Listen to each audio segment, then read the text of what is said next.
Hey, Jason here, TRS, Total Restoration, up here doing some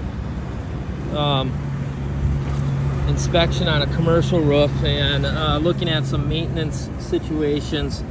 Just a quick video on things that I look for, things like this where we strip in these metal edges. This is a 5-inch that goes around, but you can see that this is peeling up. Those are things that you want to catch to prevent leaks in your roof. Any of these units like this, these are the main areas that we find that leak. And things like this here, the caulk, stuff like that, starting to break. Now, you call us out. Here's this is a ventilation or could be a moisture issue by the reason that it's